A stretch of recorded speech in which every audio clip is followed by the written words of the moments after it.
Halo teman-teman, selamat bertemu kembali dengan Kiraina, majalah agribisnis dan bonsai. Hari ini Kiraina akan berbagi video kepada teman-teman semuanya tentang hal yang agak sensitif sebenarnya, agak kontroversial karena wilayahnya abu-abu. Sampai saat ini masih ada beberapa pendapat, yaitu tentang halal atau haramkah menjual kotoran hewan. Ilmu agama saya tidak terlalu dalam, sehingga saya akan mencari referensi dari para ulama tentang hukum halal atau haramkah menjual kotoran hewan. Ikuti dalam video kami berikut ini. Baik teman-teman, video ke depan saya akan membahas tentang hukum jual beli atau niaga kotoran ternak. Halal atau haramkah jual beli kotoran ternak? Kami lanjutkan, saya informasikan kepada teman-teman. Pertama, bahwa hukum yang akan kita bahas ini adalah menurut agama Islam sesuai dengan kepercayaan yang saya anut. Mungkin saja ada perbedaan dengan keyakinan saudara-saudara kami yang tidak seiman. Yang kedua, saya fakir dalam ilmu agama, sehingga sebagian besar pendapat yang ada dalam video ini merupakan pendapat para ulama yang saya satir dari beberapa tulisan mereka. Baik teman-teman, saya memulai dengan pendapat Ustadz Abdul Somad yang saya kutip dari Tribunnews yang terbit pada Rabu 15 Juli 2020. Menurut beliau, ada dua pendapat mengenai hukum menjual kotoran ternak. Pendapat pertama menyatakan haram karena kotoran hewan ternak adalah najis.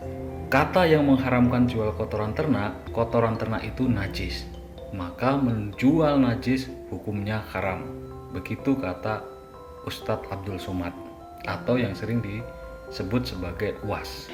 Sementara itu, pendapat kedua menyatakan bahwa menjual kotoran ternak untuk pupuk adalah boleh. Kata yang kedua ini, yang dijual bukan kotorannya, tapi jasanya, jelas UAS. Menurut UAS, hal tersebut sama dengan menjual cacing. Menjual cacing haram, menjijikkan. Kata yang menjual cacing, yang saya jual ini bukan cacingnya, tapi jasa mencari cacing itu, menggali tanahnya, memasukkan ke plastik, menyimpannya di kulkas, jelas UAS. Oleh sebab itu, kalau nanti ada orang yang mengatakan mengharamkan jual beli kotoran ternak, lihatlah bendanya. Kalau ada yang menghalalkan, yang dilihat adalah pada jasanya, ujar UAS selanjutnya. Senada dengan UAS, Gus Baha dalam kajiannya yang kami kutip dari channel Ngaji Kita mengungkapkan bahwa hukum jual beli barang najis itu haram. Kotoran ternak termasuk barang yang najis, sehingga jual belinya juga haram. Selain itu, ada ulama juga yang melihat dari kemanfaatan kotoran hewan sebagai pupuk yang dapat menyuburkan tanah.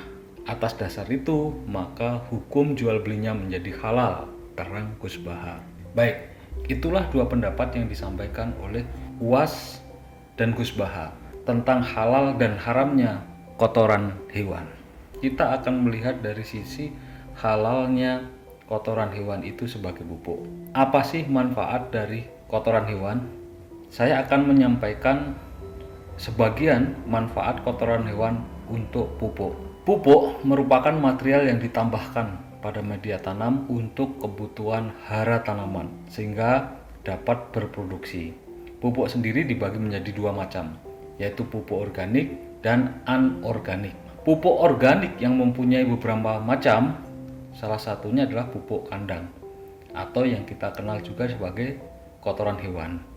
Nah, pupuk kandang merupakan pupuk yang dihasilkan dari kotoran hewan, biasanya hewan ternak. Pupuk kandang juga berfungsi untuk memperbaiki kesuburan dan struktur tanah. Dikutip dari kompas.com 26 September 2020. Keunggulan pupuk kandang antara lain, pertama, kandungan unsur haranya lengkap. Jadi kandungan unsur hara yang terdapat pada pupuk organik atau pupuk kandang lebih lengkap dibanding dengan pupuk kimia. Namun, kandungan unsur hara pada pupuk organik jumlahnya sedikit, berkisar 1 hingga 3% saja. Yang kedua, memperbaiki dan mengemburkan tanah. Kelebihan pupuk organik adalah memperbaiki dan menggemburkan tanah, sehingga mudah diolah serta penetrasi akar tanaman lebih mudah. Sementara itu, pupuk kimia tidak bisa memperbaiki dan mengemburkan struktur tanah atau media tanam. Penggunaan pupuk kimia membuat struktur tanah atau media tanam pada tanaman menjadi keras. Ketiga, tanaman lebih tahan penyakit. Jadi memupuk tanaman dengan pupuk organik dapat membuat tanaman lebih tahan penyakit. Ini menjadi salah satu kelebihan pupuk organik dibanding pupuk kimia. Sebaliknya, melakukan pemupukan dengan pupuk kimia bisa membuat tanaman lebih rentan dan mudah terkena penyakit. Yang keempat, unsur hara tidak mudah hilang. Unsur hara yang ada pada pupuk organik tidak mudah hilang. Bahkan masih dapat dimanfaatkan oleh tanaman pada musim tanam berikutnya. Sedangkan unsur hara pada pupuk kimia mudah hilang. Sekali mengaplikasikan pupuk kimia, di lahan akan habis. Bahkan banyak yang hilang seperti menguap dan tercuci oleh air. Dan yang terakhir atau yang kelima, keunggulan pupuk organik atau pupuk kandang dibanding dengan pupuk anorganik atau kimia, yaitu adanya aktivitas mikroba tanah yang meningkat. Kelebihan pupuk organik yaitu dapat meningkatkan aktivitas mikroorganisme sehingga tanah atau media tanam tetap terjaga kesuburannya. Sedangkan pupuk kimia membuat mikroorganisme tidak dapat berkembang, bahkan aktivitas mikroba tanah maupun media tanam terhenti. Dengan demikian, kesuburan tanah atau media tanam lama-kelamaan akan semakin berkurang.